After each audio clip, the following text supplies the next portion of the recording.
Hello friends and welcome back to motor defined. मैं हूं आपका होस्ट और दोस्त अरिंदम घोष और आज फाइनली मैं आप लोगों के लिए लेकर हाजिर हूं 2025 यामाहा MT-15 वर्जन 2.0। जी हां दोस्तों, अब टाइटल थंबनेल से आप लोगों ने समझ लिया है। वीडियो के दौरान मैं आप लोगों के साथ इस बाइक की एक डिटेल राइड रिव्यू शेयर करूंगा, लेकिन साथ ही दोस्तों यहां पर feature, specification, price, mileage, everything in detail यहां पर डिस्कशन करेंगे सो दैट वीडियो के एंड तक आप लोगों को क्लियर आइडिया मिल जाए कि इन फैक्ट अगर आप इस बाइक को इसकी कॉम्पिटिशन के साथ भी कंपेयर कर रहे हैं, बेसिकली मैं NS200 की यहां पर बात कर रहा हूं या फिर दूसरी और सेगमेंट की बाइकों के साथ, तो यहां पर इस बाइक को खरीदना आप लोगों के लिए कितना बेहतरीन हो सकता है। और दोस्तों आगे बढ़ने से पहले very special thanks to sun auto Kalna for providing me this bike ताकि मैं आप लोगों तक ये रिव्यू पहुंचा सकूं। दोस्तों अगर आप लोग वेस्ट बंगाल के कृष्णनगर या कालना साइड पर रहते हैं, आसपास के अगर आप लोग एरिया में रहते हैं, कोई भी आप यहां पर यामाहा की प्रोडक्ट खरीदना चाहते हैं, शोरूम का कॉन्टैक्ट बिल्कुल कर सकते हैं। डिटेल्स ऑलरेडी आप लोगों ने अपने स्क्रीन पर देख लिया, तो चलिए दोस्तों स्टार्ट करते हैं। दोस्तों वॉक अराउंड से स्टार्ट करते हैं और हर वीडियो की तरह सबसे पहले जो की है वो मैं आप लोगों को बता दूं। कुछ इस तरीके से नॉर्मल की ही आप लोगों को मिलेगी यहाँ पर यामाहा के लोगों के साथ। बाकी दोस्तों बाइक काफ़ी ज़्यादा प्रीमियम है। अब यहाँ पर वेव की मिलना चाहिए था या नहीं, वो आप लोग नीचे कमेंट पर लिखकर प्लीज़ बताइएगा। अब मैं आप लोगों को यहाँ पर जो कलर और प्राइस है उसके बारे में बता दूं। यहाँ पर दोस्तों आप लोग को मोटा मोटा 8 कलर जो है वो आप लोगों को मिलेगा, लेकिन यहाँ पर आज मैंने आप लोगों के लिए जो सियान स्टॉर्म कलर है ये मैंने आप लोगों के लिए आज अवेलेबल करवाई है। बाकी एक बार 360 व्यू में आप लोगों को दे दूँ दोस्तों, आप लोग देख सकते हैं थोड़ी सी वो ब्लैक या फिर वो सियान कलर में ही यहाँ पर इसको रखने की कोशिश करी गई है। मडगार्ड भी ब्लैक है, लेकिन अगर आप लोग व्हील देख रहे हैं तो ये जो सियान कलर है ये आप लोग को यहाँ पर मिलेगा। MT-15 की यहाँ पर जो ब्रांडिंग है स्टिकरिंग के साथ ये आप लोग को यहाँ पर मिलेगा। एंड देन यामाहा की आप लोगों को यहाँ पर लोगो मिल रही है। एंड देन टैंक अगर आप लोग देख रहे हैं अगेन यहाँ पर जो सियान कलर है ये आप लोगों को यहाँ पर दिखेगा। उसके अलावा अगर आप लोग देख रहे हैं यामाहा भी यहाँ पर आप लोग को सियान कलर की बैकग्राउंड के साथ लिखी हुई मिलेगी। और अगर आप लोग यहाँ पर इसकी लेफ्ट पोर्शन पर आ रहे हैं तो जैसे आप लोगों ने अभी राइट देखी है दोस्तों, लेफ्ट पोर्शन भी आप लोग को सिमिलर ही यहाँ पर समझ में आने वाली है। तो ये दोस्तों कलर के बारे में बात हुई है। और अगर मैं आप लोग को यहाँ पर प्राइस के बारे में बताऊँ, ऑन रोड प्राइस तो आप लोगों को ये 2,08,000 तक में मिल रही है। लेकिन अगर आप R15 वर्जन M में जा रहे हैं दोस्तों तो वहाँ पर आप लोगों को 2,36,000 तक पे करना होता है। तो आप लोग कह सकते हैं कहीं ना कहीं आप लोगों को 25 से 30 हज़ार रुपये तक का जो गैप है वो आप लोगों को मिलेगा। बाकी R15 में जो आप कह सकते हैं यहाँ पर कार्बन वर्जन आ रही है भाई, उसकी तो प्राइस और ज़्यादा है। लेकिन हाँ चलिए अब देखते हैं कि चीज़ें आप लोग को यहाँ पर मिल क्या रही है। सबसे पहले अगर मैं आप लोग को यहाँ पर इसकी जो की है वो ऑन करके बताऊँ तो ये आप देख सकते हैं यहाँ पर ये जो DRL है ये आप लोग को जलता हुआ दिखेगा। बाकी हज़ार्ड लैम्प का सेटअप भी है, ये आप लोग यहाँ पर देख पा रहे हैं। ये LED में आप लोग को यहाँ पर मिलेगा। एक बार इसकी जो इग्निशन है वो मैं ऑन करके बताऊँ, आप लोग देख सकते हैं यहाँ पर ये जो प्रोजेक्टर LED हेडलैम्प का सेटअप है ये भी आप लोगों को यहाँ पर बिल्कुल मिल रहा है। मतलब स्ट्रेट बात है दोस्तों, अगर आप लोग रात के टाइम पर राइड कर रहे हैं तो डेफिनेटली ये जो लाइट है आप लोगों को एक काफ़ी खास आप लोगों की जो राइड एक्सपीरियंस है वो आप लोग को यहाँ पर बनाने मतलब देने वाली है, ठीक है। एंड देन अभी दोस्तों इसको हम लोग यहाँ पर करते हैं बंद। और साथ ही अगर आप लोग देख रहे हैं तो यहाँ पर काफ़ी तगड़ा वाला जो फाइबर का मडगार्ड है ये आप लोग को यहाँ पर मिल जाएगा with this 37 mm of USD फोक। बाकी दोस्तों यहाँ पर इसकी जो परफॉर्मेंस उसको हम लोग टेस्ट तो करने ही वाले, लेकिन और एक चीज़ देख लीजिए यहाँ पर आप लोग को नंबर प्लेट लगाने की जो जगह है वो भी मिल जाएगा। एंड देन अगर आप लोग टायर देख रहे हैं तो 100/80 सेक्शन की जो टायर है ये भी आप लोग को यहाँ पर मिल रही है with 17 inches of alloy wheel. And then dual channel ABS का सेटअप आप लोग को मिल जाएगा विथ ट्रैक्शन कंट्रोल सिस्टम। और साथ ही अगर आप लोग देख रहे हैं दोस्तों तो ट्रैक्शन कंट्रोल को ऑन ऑफ भी किया जा सकता है। और साथ ही यहाँ पर 282 mm की जैसे आप लोग को पहले यहाँ पर डिस्क सेटअप मिला करता था विद दिस वाइब्रे कैलिपर, सेम आप लोगों को अभी भी यहाँ पर बिल्कुल देखने में मिलेगा। अब दोस्तों यहाँ पर बात करते हैं इंजन के बारे में, power house of the bike. यहाँ पर आप लोग को 155cc SOHC single cylinder liquid cool 4 valve related engine जो है वो आपको मिलेगा। बाकी लिक्विड कूलिंग का जो सेटअप है ये आप लोग यहाँ पर देख लीजिए, काफ़ी तगड़ी वाली जो सेटअप है ये यहाँ पर आपको मिल रही है। बाकी दोस्तों पावर फिगर अगर देखा जाए बिल्कुल ही सेम है when compare to R15 version 4 या M आप कह सकते हैं 18.4 PS तक की, लेकिन टॉर्क में 0.1 Nm तक का यहाँ पर कम है, वहाँ पर 14.2 है और यहाँ पर आप लोगों को 14.1 न्यूटन तक का मिलेगा। बाकी दोस्तों यहाँ पर आप लोगों को दो चीज़ मिलेगी, वेरिएबल वाल्व एक्चुएशन जो कि 7,500 RPM के ऊपर अगर बाइक जाती है तो तभी आप लोगों को थ्रॉटल रिस्पांस और बेहतर देखने में मिलती है, परफॉर्मेंस इसकी और एनहांस हो जाती है। साथ ही यहाँ पर आप लोगों को स्लिप एंड असिस्ट क्लच भी देखने को मिलेगा। स्लिप एंड असिस्ट क्लच को दोस्तों आगे हम लोग राइड करते वक्त टेस्ट भी बिल्कुल करने वाले हैं एक्सेलरेशन के दौरान। एंड देन दोस्तों यहाँ पर आप लोगों को ये जो इंजन काउल है ये भी काफ़ी तगड़ी क्वालिटी की आपको फाइबर की यहाँ पर मिल जाएगी ताकि इंजन को कोई प्रॉब्लम ना हो, ठीक है। एंड यामाहा की जो 3D ब्रांडिंग है ये भी आप लोगों को यहाँ पर दिख रहा है। एक चीज़ दोस्तों और बताना चाहूँगा वो है अबाउट द फाइबर मटेरियल। आप देख सकते हैं यहाँ पर क्वालिटी जो है आप लोगों को काफ़ी सही मिलेगी। मैं नहीं कहूँगा दोस्तों कि बहुत बढ़िया है, लेकिन सही आप लोगों को ठीक ठाक देखने में यहाँ पर मिल जाएगा। बाकी दोस्तों अगर यहाँ पर एग्जॉस्ट देखा जाए तो ब्लैक में ही इसको रखा गया है। अब यहाँ पर थोड़ा सा कार्बन फाइबर वाला फिनिश भी दिया गया है। अब मैं आप लोग को यहाँ पर इसकी जो आवाज़ है वो एक बार मैं यहाँ पर आप लोग को सुनाना चाहूँगा।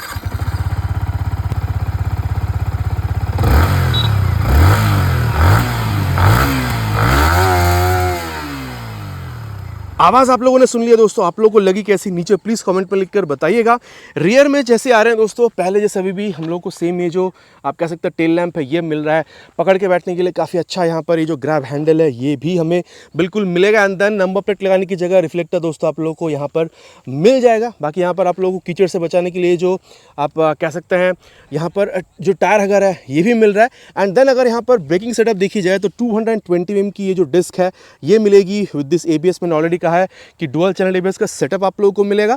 और साथ ही आप लोगों को यहाँ पर ये जो आप कह सकते हैं लिंक टाइप मोनोक्रॉस ये जो सस्पेंशन है, मोनोशॉक आप कह सकते हैं इसको, ये भी आप लोगों को यहाँ पर मिल रहा है। बाकी दोस्तों अगर देखा जाए तो यहाँ पर ये जो आप फ्रेम देख पा रहे हैं डेल्टा बॉक्स फ्रेम आप लोगों को मिलेगा, जिसकी वजह से आप कह सकते हैं कि आप लोगों को अच्छा खासा यहाँ पर जो हैंडलिंग रिस्पॉन्स है वो भी मिलेगा। इसके बारे में दोस्तों आगे हम लोग चलते हुए बात बिल्कुल करेंगे। और साथ ही अगर आप लोग इसकी लेफ्ट पोर्शन पर देख रहे हैं तो यहाँ पर देखिए जो एल्यूमिनियम स्विंग आर्म है ये मिलेगा, हल्की होती है और हैंडलिंग भी ये काफ़ी बेहतरीन बनाती है। साथ ही आप लोगों को यहाँ पर ओपन चेन सिस्टम बिल्कुल मिलेगा।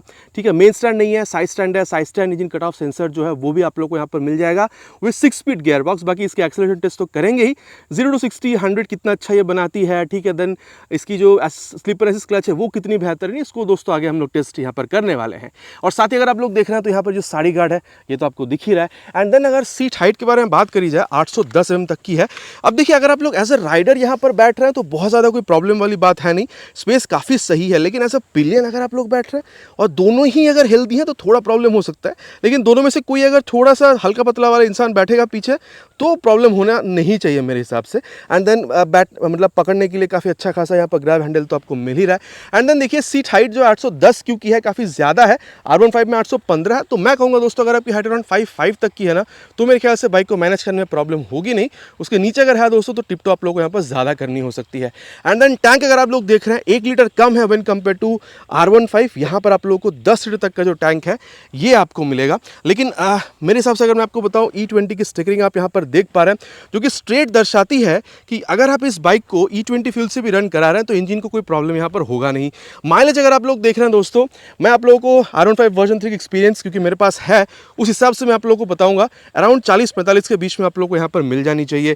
इसके अलावा अगर ग्राउंड क्लियरेंस देखा जाए दोस्तों तो R15 के बराबर 170 mm तक की आप लोगों को यहाँ पर मिल जाएगी। और वेट अगर देखा जाए ये एक ताज्जुब वाली बात है, R15 उतनी भारी भरकम दिखती है, स्फीयरिंग वगैरह है, उसके अलावा भी अगर देखा जाए तो कंपनी ये कहती है कि दोनों की ही वेट 141 किलोग्राम है। ये भाई मुझे थोड़ा सा मतलब अटपटा लगता है लेकिन बात यही है। अब दोस्तों अगर आप लोग हैंडल बार देख रहे हैं तो ये काफ़ी स्ट्रेट आपको मिलेगा। बाकी सिटिंग पोजीशन कैसी है, इस पर कैसा कंफर्ट है, आगे चलते हुए बात इसके बारे में बिल्कुल करेंगे। हाई बीम लो बीम पास राइड का स्विच आप लोग इंटीग्रेटेड यहाँ पर मिलेगा। हॉर्न दोस्तों काफ़ी लाउड आप कह सकते हैं, ये टर्न सिग्नल्स आप लोगों को मिल रहा है। साथ ही अगर देखा जाए तो यहाँ पर आप लोगों को ये जो हैजार्ड लैंप का स्विच है ये मिल रहा है, आप देख सकते हैं यहाँ पर ये जो इंडिकेट यहाँ पर ऑलरेडी ये हो रही है एंड इसको ऑफ करते हैं। बाकी यहाँ पर किल स्विच और स्टार्ट्स का स्विच जो है दोस्तों एक साथ इंटीग्रेट करा गया है। बाकी एग्जॉस्ट साउंड आप लोगों ने यहाँ पर ऑलरेडी सुनी है। अब दोस्तों अगर मैं आप लोगों को बताऊँ तो यहाँ पर एक बार ऑफ करके अगर ऑन करी जाए तो ये हाई बड़ी लिख कर आप लोगों को आएगी। बाकी यहाँ पर ये अगर आप देख रहे हैं तो यामाहा की जो कनेक्ट ऐप है उसको अगर आप लोग मोबाइल में डाउनलोड इंस्टॉल करके थ्रू ब्लूटूथ इसके साथ अगर जोड़ते हैं कंसोल में, क्योंकि ये भी आप लोग को ब्लूटूथ इनेबल कंसोल ही मिल रहा है, तो भले नेविगेशन अब इस्तेमाल ना कर पाए लेकिन कॉल एसएमएस अलर्ट वगैरह जो चीज़ है वो आप लोग यहाँ पर बिल्कुल इस्तेमाल कर पाएंगे। फोन की सिग्नल स्ट्रेंथ वगैरह आप लोग यहाँ पर बिल्कुल चेकआउट कर सकते हैं। अब मैं अगर आप लोग को बताऊं दोस्तों, गियर पोजिशन सेंसर आप लोग को मिल रहा है, टैकोमीटर आप लोग को मिल रहा है, स्पीडोमीटर आप देख पा रहे हैं, फ्यूल गेज सेंसर आप लोग को यहाँ पर मिलेगा। सिलेक्ट का बटन अगर आप इस्तेमाल कर रहे हैं, यहाँ पर ओडोमीटर तो आपको बता ही रही है। इसके अलावा अगर आप लोग देख रहे हैं ट्रिप 1 ट्रिप 2 एंड देन आप देख सकते हैं ट्रिप F बता रही है एंड देन टाइम जो है वो भी आप लोग देख पाएंगे। देन ये जो एवरेज वगैरह है वो बताएगी। एंड देन अगर आप लोग देख रहे हैं तो ट्रैक्शन कंट्रोल सिस्टम ये ऑन है, अगर आप चाहें तो इसको आप ऑफ भी कर सकते हैं। लेकिन मैं कहूँगा दोस्तों ज़िंदगी एक ही बार भगवान ने दी है भाई, ऑन करके ही चलाइए अगर आप लोग एक्सपर्ट गाइडेंस में ना चला रहे हो तो, ठीक है। तो ये एक बात है। एंड देन अगर आप लोग देख रहे हैं दोस्तों तो ये जो आईना है भाई दिखने में तो काफ़ी सही लग रही है, कितनी अच्छी रियर व्यू देती है। चलिए चलते हैं इसके राइड पर एंड देन देखते हैं कि ओवरऑल राइड एक्सपीरियंस जो है वो हमें यहाँ पर कैसा मिल सकता है। अब दोस्तों यहाँ पर राइड रिव्यू की शुरुआत करेंगे। तो सबसे पहले यहाँ पर जो सीट है ना उसके बारे में बात करेंगे। अब देखिए सीट जो है, अब देखिए R15 850 mm की सीट हाइट है, यहाँ पर 810 की, लेकिन बात ये कि थोड़ी सी ऊंची सीट हाइट है, आपकी हाइट 5 तक की है, तो मेरे ख्याल से आप मैनेज कर पाएंगे। थोड़ी सी टिप्ट होगी लेकिन मैनेज आप कर लेंगे। और देखिए रेयर फिटेड फुटपैक जो वो आप लोगों को मिल रहा है। अब देखिए आप जो बैठ रहे हैं ना यहाँ पर, उससे ये जो हैंडल बार की ये जो दूरी आप देख रहे हैं ये बहुत ज़्यादा नहीं है, तो आप लोगों को बहुत ज़्यादा सामने की तरफ झुकने की ज़रूरत नहीं हो रही है, तो ये एक डेफिनेट बात है। एंड देन देखिए स्पेस आपके लिए तो बहुत सही है, लेकिन जो पिलियन है पीछे, अगर कोई हल्का पतला मतलब इंसान बैठा है तो ठीक है, लेकिन दोनों ही अगर आप हेल्दी बैठे हैं ना तो पीछे जो बैठ रहा है उसके लिए थोड़ा सा ये प्रॉब्लमेटिक हो सकता है। अब जो सच बात है वो मैंने आप लोगों से कह दिया है, और आप स्टार्ट करते हैं दोस्तों। इसको फर्स्ट गियर पे रख दिया है मैंने, सेकेंड गियर, थर्ड गियर। अब मुझे ऐसा फील होता है ना कि R15 से भले ही देखिए कंपनी बताती है कि भाई वेट सेम है, बस टॉर्क में 0.1 न्यूटन मीटर की फ़र्क है, वहाँ पर 14.2 है, यहाँ पर 14.1, लेकिन ये जो इनिशियल ये जो पिकअप आप देख रहे हैं ना, मुझे ऐसा फील होता है कि भाई R15 से भले ही वेट कंपनी दोनों की सेम बताती हो, लेकिन यहाँ पर थोड़ा सा बेहतर आप लोगों को फील होता है। तो ये मैंने इनिशियल इंप्रेशन आप लोगों को बताया है, बाकी बहुत ज़्यादा झुकने की ज़रूरत आप लोगों को है नहीं, क्योंकि यहाँ पर स्लिप एनालिसिस क्लच है, तो ये जो आप क्लच देख रहे हैं ये भी आप लोगों को काफ़ी सॉफ्ट ही महसूस होगा। एंड देन अगर आप लोग गियर देख रहे हैं तो एक हल्का सा एफर्ट के साथ आप आराम से जो गियर अप या डाउन शिफ्ट है वो भी आप कर सकते हैं, तो इसमें भी कोई प्रॉब्लम आपको होनी नहीं चाहिए। और अब दोस्तों अगर यहाँ पर गियर और ये क्लच वगैरह की इतनी बात हो रही है, तो चलिए यहाँ पर इसकी जो एक्सेलरेशन टेस्ट है वो कंप्लीट करते हैं, देन इसकी परफॉर्मेंस के बारे में आगे बात करते हैं। Will start with 3 horns already on first gear.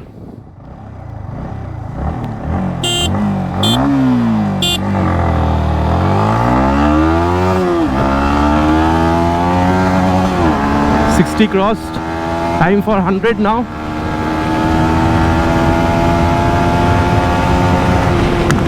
Also easily crossed. देखिए दोस्तों सीधा एक बात मैं आप लोगों से कहूँगा, 95 से 100 तक जब आप जा रहे हैं, देखिए मैं ऐसा नहीं कहूँगा कि बहुत ज़्यादा वाइब्रेशन है, लेकिन वो जो इंजन का एक जो वाइब आता है ना वो आप लोगों को फील होगा, ठीक है। अब देखिए मैं अब जैसे मैंने R15 में आप लोगों से कहा था कि 110 तक आप इसकी कंफर्टेबल क्रूजिंग स्पीड मानकर चल सकते हैं, 100 से 110 के बीच में मैं कहूँगा, ठीक है। और क्योंकि वहाँ पर बहुत ज़्यादा आपको वाइब्रेशन फील नहीं हो रही। इनफैक्ट स्टेबिलिटी अगर आप लोग देख रहे हैं दोस्तों, सामने 100 सेक्शन की टायर, रियर में 140 सेक्शन की रेडियल टायर, तो आप लोग को ऑन पेपर जितना सही दिख रहा है, स्टेबिलिटी आप लोग को ऑन रोड भी उतनी ही यहाँ पर मज़ेदार समझ में आ रही है। एंड देन देखिए मैं कहूँगा यहाँ पर अगर आप लोग इंजन हीटिंग देख रहे हैं, भाई मेरे पास R15 वर्जन 3 है, बहुत ज़्यादा आप लोग कुछ फेस नहीं करना होगा। थोड़ा बहुत अगर आप लोग को मिल भी रहा है तो 1-2 सर्विस करा लीजिए, वो भी जो इशू है वो भी आप लोग के यहाँ पर सॉल्व हो जाएगी। एंड देन अगर बात माइलेज की आ रही है दोस्तों, तो मैं डेफिनेटली आप लोगों से कह सकता हूँ 40 से 45 किलोमीटर यहाँ पर आप लोग एक्सपेक्टेशन रख सकते हैं। एटलीस्ट अगर आप लोग 60-70 की स्पीड पर चलाते हैं, थोड़ा ज़्यादा अगर आप लोग हाईवे पर खींच रहे हैं तो 38-40 तक की आप लोग को यहाँ पर मिल जानी चाहिए, ठीक है। एंड देन मैं यहाँ पर एक और चीज़ आप लोग को बताना चाहूँगा दोस्तों, वो है इसकी स्लीपर क्लच के बारे में। एक बार इसको हम लोग यहाँ पर 5th गियर पर डाल देते हैं। अब देखिए मान के चलिए सामने कुछ आ गई, आप लोगों को अग्रेसिव डाउनशिफ्ट करके स्पीड स्लो डाउन करना है, तो ये देखिए 4th गियर पे देखिए मैंने क्लच छोड़ दिया, 3rd गियर पे क्लच छोड़ दिया, 2nd गियर पे देखिए क्लच छोड़ दिया है, लेकिन क्या रियर टायर स्लिप करी? बिल्कुल भी स्लिप नहीं करी। तो बिल्कुल दर्शाती है दोस्तों कि मतलब यहाँ पर जो स्लीपर एसिस्ट क्लच है वो काफ़ी बेहतरीन तरीके से काम कर रही है, ताकि हाईवे पे अगर आप लोग स्पेशली राइड कर रहे हो, कोई सामने आपकी कुछ आ गई, झट से आपको मतलब गियर डाउन करके अगर आप स्पीड स्लो डाउन करना चाह रहे हैं तो भी रियर टायर स्लिप नहीं करेगी। और डेफिनेटली आप लोगों को यहाँ पर एक एक्स्ट्रा एडेड एडवांटेज मिलता है आप लोगों की सेफ्टी में। प्लस यहाँ पर ट्रैक्शन कंट्रोल सिस्टम भी है। कई लोग कहेंगे कि भाई इसको ऑफ करके चलाओ, स्पीड ज़्यादा मिलेगा। भाई देखो, अगर आप एक्सपर्ट ओपिनियन पे जा रहे हो, मतलब एक्सपर्ट गाइडेंस के साथ आप चला रहे हो तो ठीक है, लेकिन खुद अगर कर रहे हो भाई तो TCS ऑफ मत करना। ट्रैक्शन कंट्रोल सिस्टम भगवान ने लाइफ एक ही बार दी है, गवाना मत दोस्तों, ठीक है। लाइफ बहुत ज़्यादा प्रीशियस है। तो ये एक बात था दोस्तों। इंजन के बारे में एक चीज़ और देखिए, शॉर्ट गियर तो है ही, ठीक है, मतलब 3rd 4th गियर तक भी बार बार आपको इंजन गियर चेंज करने को कहेगी। उसके बाद 5th 6th गियर में आप कह सकते हैं बहुत ज़्यादा चेंज करने की ज़रूरत नहीं है। लेकिन मैं इतना कहूँगा दोस्तों, अगर आप लोग सही गियर पे सही स्पीड पर नहीं है तो इंजन स्टॉल की जो प्रॉब्लम है वो भी आप लोग को यहाँ पर मतलब फेस करना हो सकता है, ठीक है। और दोस्तों अब यहाँ पर इसकी जो ब्रेक है उसको भी टेस्ट करना बिल्कुल बनता है। ले चलेंगे इसको करीबन 60 से 70 के बीच में, एंड देन फ्रंट ब्रेक को टेस्ट करेंगे at the speed of 70, front brake applied. देखिए मैं कहूँगा सामने जो 282 mm की डिस्क ब्रेक आपको मिल रही है, भाई गजब की परफॉर्मेंस दे रही है। अब एक चीज़ और आप देखिए, अगर मैं गाड़ी को यहाँ पर मोड़ना चाह रहा हूँ, पीछे कोई है नहीं, तो देखिए शॉर्ट सी जगह पे आप इसको मोड़ भी पा रहे हैं। बाकी R15 में क्या बहुत लंबा आप लोगों को स्पेस मतलब की ज़रूरत पड़ती है उसको मोड़ने के लिए, तो टर्निंग रेडियस भी इसकी काफ़ी सही है। बाकी जैसे मैं आप लोगों को बता रहा था दोस्तों, इसकी अगर आप लोग फ्रंट ब्रेक देखते हैं तो ब्रेक की बाइट फीडबैक काफ़ी सही है। बाकी ABS मुझे फील नहीं हुई है, लेकिन इसका मतलब ये नहीं है कि भाई ABS ख़राब है, शायद फिसलनी नहीं वाली थी इसलिए ब्रेक मतलब ABS इंट्रूशन फील नहीं हुआ है, ठीक है। और चलिए अब यहाँ पर इसकी जो रियर ब्रेक है उसको भी थोड़ा सा हम लोग टेस्ट करके देख ले। अराउंड 60 पे इसको हम लोग टेस्ट करेंगे, 63 पे मैंने रियर ब्रेक को प्रेस किया है। अब देखिए रियर ब्रेक प्रोग्रेसिव नेचर की है, लेकिन मैं यहाँ पर इतना आप लोगों से कहूँगा कि वहाँ पर वो जो ABS के इंट्रूशन है ना, ये रियर ब्रेक में आप लोगों को बिल्कुल फील होता है, ठीक है। तो ये एक बात था। अब रियर के संग संग बाद हम लोग फ्रंट ब्रेक को प्रेस करके देखेंगे मैनुअली, वही करीबन 60 से 70 के बीच में, एंड 63 पे रियर विथ फ्रंट। ओह, वो कट्स आवाज़ आया, आप लोगों ने सुना? वो रियर ब्रेक की जो ABS थी ना, उससे वहाँ पर वो आवाज़ आई है। मतलब ब्रेक देखिए सेटअप में आप लोगों को यहाँ पर कोई परेशानी होनी नहीं चाहिए, इतना मैं आप लोगों से बिल्कुल यहाँ पर कह सकता हूँ। और अब दोस्तों यहाँ पर जो बात करेंगे वो है इसकी सस्पेंशन के बारे में। देखिए मैं कहूँगा आप चाहे फ्रंट देख रहे हो चाहे रियर, आपको थोड़ा सा स्टिफर साइड पर ही मिलेगा। अब मैंने एक्सेलरेशन के टाइम पे ऑलरेडी आप लोगों को कहा, फ्रंट हो मतलब चाहे रियर सस्पेंशन से जो उसकी जो सेटअप की वजह से आप लोगों को वहाँ पर हाई स्पीड, टॉप स्पीड या फिर इनफैक्ट कॉर्नरिंग में भी आप लोगों को यहाँ पर गजब की रिस्पांस मिलती है। इन सारी चीज़ों पर तो भाई सस्पेंशन काफ़ी सही है, लेकिन स्टिफनेस की वजह से ये चीज़ें सही मिल रही है तो भाई प्रॉब्लम यहाँ होगा आपको कि भाई जब आप गड्ढों पर जाएंगे ना, ये थोड़ा सा आपकी जो कमर है, आपकी जो बैक है, उसको वो जो मतलब वो झटका वाला जो फील है ना, वो भाई आप लोगों को यहाँ पर ये बिल्कुल कराएगी। इनफैक्ट एक बार दोबारा मैं आप लोगों को बताना चाहूँगा दोस्तों, अगर पीछे हाँ एक बंदा है पीछे, ये जैसे आप लोग इस तरीके से मोड़ने की कोशिश कर रहे हैं भाई, यहाँ पर भी काफ़ी सही आप लोगों को ये मुड़ती हुई नजर आएगी। मतलब अगर आप कॉर्नरिंग कर रहे हैं या फिर क्विक यूटर्न्स वगैरह लेना चाहते हैं, वेट की वजह से दोस्तों आप लोग यहाँ पर बहुत ज़्यादा कोई जो प्रॉब्लम है वो फील नहीं होगा। सस्पेंशन देखिए, इन शॉर्ट मैं आप लोगों से कह सकता हूँ कि भाई थोड़ी सी स्टिफर साइड पर ही होगी। आप लोगों को भगाने में तो मज़ा आएगा, कॉर्नरिंग में मज़ा आएगा, लेकिन जब आप गड्ढों पर जाएंगे तो थोड़ा सा आप लोगों को जो झटका है वो भी झेलना पड़ेगा अपनी कमर पे, ठीक है। तो ये सस्पेंशन के बारे में था। और अगर आप लोग ओवरऑल देख रहे हैं दोस्तों, तो जब आप इस तरीके से कर रहे हैं ना, देखिए गाड़ी आपकी बात मान रही है, ठीक है, इधर उधर भाग नहीं जा रही है। अब एक और बात है दोस्तों, R15 में से जब आप इस तरीके से कर रहे थे ना, तो सामने स्टिफनेस जो है वो आप लोगों को ज़्यादा समझ में आ रहा था सस्पेंशन से। यहाँ पर स्टिफनेस बहुत ज़्यादा समझ में तो नहीं आ रहा है, लेकिन ऐसा भी नहीं है कि भाई स्टिफनेस समझ में ही ना आ रहा हो। स्टिफनेस मतलब USD की वजह से वो जो थोड़ा सा मतलब स्टिफनेस वगैरह जो फील होता है ना फ्रंट सस्पेंशन में से, वो आप लोगों को फील होगा यहाँ पर भी। एंड देखिए अगर आप लोग वेट देख रहे हैं चलाते वक्त, आप लोगों को बहुत ज़्यादा वेट का यहाँ पर कोई मतलब इशू फील हो नहीं रहा है कि भाई भारी लग रहा है ऐसा कुछ। अब देखिए ऑन पेपर भी हल्की ही है, 141 किलोग्राम चलाते वक्त। अब देखिए सही से अगर आपको चलाना आता हो बाइक वैसी हल्की लगती है, लेकिन फिर भी मैं कहूँगा अगर आप लोग यहाँ पर इसको मतलब देख रहे हैं चलाकर तो भाई आप लोगों को ये हल्की लगेगी, ठीक है।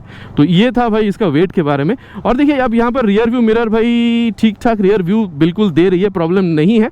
अब देखिए यहाँ पर ये नेविगेशन मिल जाता तो भाई और बेहतर होता, लेकिन नेविगेशन के अलावा आप लोगों को यहाँ पर जो कॉल SMS अलर्ट वगैरह है वो तो आप लोग यहाँ पर बिल्कुल इस्तेमाल कर ही पा रहे हैं। बाकी देखिए अगेन मैं कहूँगा seat for a rider it's okay, but अगर आप दोनों ही हेल्दी हैं तो पिलियन के लिए थोड़ा सा प्रॉब्लमेटिक ये हो सकता है। बाकी दोस्तों देखिए अगर आप लोग डेली राइड्स कर रहे हैं भाई, कोई प्रॉब्लम आपको है नहीं, सिटी राइड्स वगैरह में कोई प्रॉब्लम नहीं है। इनफैक्ट अगर मैं कहूँ अगर आप लोग लॉन्ग राइड्स पर भी निकालना चाहते हैं ना, ये जो आप काफ़ी अपराइट बैठ रहे हैं, मैं स्पेशली राइडर की यहाँ पर बात कर रहा हूँ, कोई प्रॉब्लम मेरे हिसाब से आपको होना नहीं चाहिए। लेकिन अगेन मैं कहूँगा पिलियन के लिए थोड़ा सा प्रॉब्लमेटिक हो सकता है। बाकी अगर आदत लग चुकी है तो बात अलग है, लेकिन आप नई बाइक खरीद रहे हैं तो एक्सपीरियंस क्या हो सकता है वो मैं आप लोगों को यहाँ पर आप लोगों से साझा करने की मैं यहाँ पर बिल्कुल कोशिश कर रहा हूँ। अब देखिए दोस्तों यहाँ पर आप लोगों को थोड़ी सी स्पोर्टी जो फील है वो मिल रहा है, थोड़ा सा अपराइट भी आप बैठ रहे हैं, थोड़ा सा कंफर्टेबल राइड भी आपको मिलेगा, ताकि लॉन्ग राइड्स पर भी आप स्पेशली राइडर के हिसाब से अगर आप निकलना चाहें तो भी आप निकल सकते हैं। भाई एक्सेलरेशन तो काफ़ी गजब है, ब्रेकिंग भी काफ़ी आप लोगों को सही मिल रही है, रियर व्यू मिरर वगैरह सब सही है। अब देखिए इन सारी चीज़ों के बारे में बात भी हो चुकी है, चलिए अब चलते हैं कंक्लूजन पे, देन बात करते हैं कि भाई ओवरऑल अगर देखा जाए इस बाइक को इसी कंपटीशन के साथ भी कंपेयर करेंगे, देन समझने की कोशिश करेंगे कि बाइक खरीदना आप लोगों के लिए कहाँ तक सही हो सकता है। दोस्तों अब सत्यवचन की घड़ी, कंक्लूजन का समय कि बाइक खरीदना कितना सही हो सकता है। अब देखिए सेगमेंट प्राइस दोनों को अगर मिलाया जाए तो 150 से 200 सीसी तक चली जाती है ना। देखिए अगर आप लोग सेगमेंट में देख रहे हैं तो चाहे आप NS 160 ले लीजिए, N160 ले लीजिए, TVS के Apache 160 4V ले लीजिए, या फिर आप हीरो के एक्सट्रीम 160R 4V ले लीजिए। देखिए सारी बाइक की जो प्राइस है इससे काफ़ी कम आपको मिलेगा, 20-25 हज़ार रुपये तक कम आपको मिलेगी।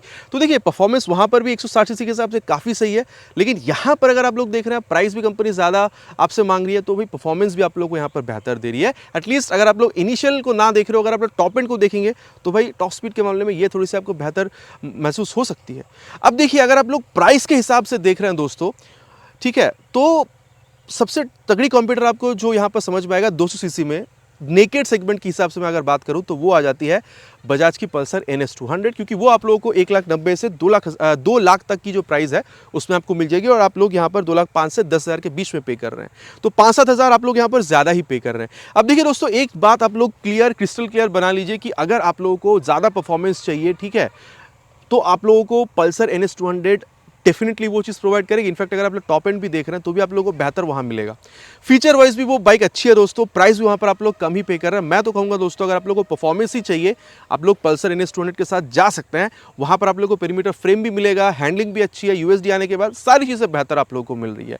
लेकिन दोस्तों, अगर आप लोग यहाँ पर फीचर के साथ परफॉर्मेंस भी चाह रहे हैं, माइलेज भी चाह रहे हैं, अब ये भी चाह रहे हैं कि भाई आप लोगों को यामाहा की भरोसेमंद इंजन भी मिले, आप नेकेड सीरीज में कोई बाइक चाह रहे थे, तब मैं कहूँगा दोस्तों, अगर आप लोग इस बाइक पे आ रहे हैं तो आप लोगों को एक फ़ायदे का सौदा मिलेगा। आई नो, मैं मान रहा हूँ कि ये थोड़ी सी एक्सपेंसिव है, ये बात बिल्कुल सही है, लेकिन एक चीज़ देखिए दोस्तों, आप लोगों को हैंडलिंग बेहतरीन दे रही है। हाँ, सीटिंग कंफर्ट में थोड़ी सी प्रॉब्लम हो सकती है एज अ पिलियन अगर आप लोग देख रहे हैं, लेकिन उसके अलावा परफॉर्मेंस के साथ अगर आप लोग देख रहे हैं दोस्तों, तो लिक्विड कूल इंजन है, 6 स्पीड गियर बॉक्स है, VVA टेक्नोलॉजी आपको मिल रहा है, देन स्लीपर असिस्ट क्लच दे रही है, ट्रैक्शन कंट्रोल सिस्टम आप लोग को यहाँ पर एडेड मिल रहा है, जो और किसी भी बाइक में आप लोगों को, जो मैंने कंपेरिजन करी है, वहाँ पर आपको नहीं मिल रहा था। और साथ ही दोस्तों, हैंडलिंग के बाद अगर आप लोग देख रहे हैं, लाइट आप लोगों को काफ़ी गजब की मिलती है। देन अगर आप लोग देख रहे हैं, माइलेज 45 किलोमीटर तक की आपको मिल जाएगी। एंड टॉप ऑफ ऑल दोस्तों, ये यामाहा की ट्राइड एंड टेस्टेड इंजन है, जहां पर आप लोगों को माइलेज के साथ, परफॉर्मेंस के साथ कोई झमेला नहीं लेना होता है, ठीक है, मतलब मेंटेनेंस के लिए बहुत ज़्यादा खर्चा आपको नहीं करना होता है।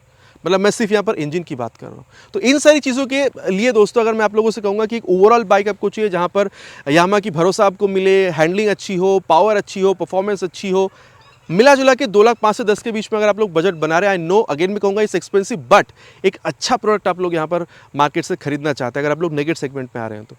अब दोस्तों, मैंने यहाँ पर मेरा जो एक्सपीरियंस था बाइक के बारे में, पॉजिटिव नेगेटिव सब कुछ मैंने आप लोग को यहाँ पर बता दी है। बाकी अब आप लोग क्या समझते हैं, NS200, then Apache 164V, extreme 164V, NS200 या फिर N160, 150 से 160, 200 सीसी में आप लोग कौन सा बाइक खरीदना ज़्यादा पसंद करेंगे? नीचे कमेंट बॉक्स में लिखकर बताना प्लीज़ नहीं भूलिएगा। आशा करता हूँ दोस्तों, वीडियो आप लोग को पसंद आई होगी। आपको पता है पसंद आए तो क्या करना है, भाई को मोटिवेट करने के लिए वीडियो में एक लाइक, चैनल पर अगर आप नए हैं तो सब्सक्राइब करके बेल बटन कॉल पे हिट करना प्लीज़ नहीं भूलेगा, इट्स माई रिक्वेस्ट। बहुत जल्दी मुलाकात होगी दोस्तों आप लोगों से इसी चैनल पे, इसी तरीके के एक नए वीडियो में, एक नए बाइक स्कूटर के साथ। Till then, ride safe and जय हिंद।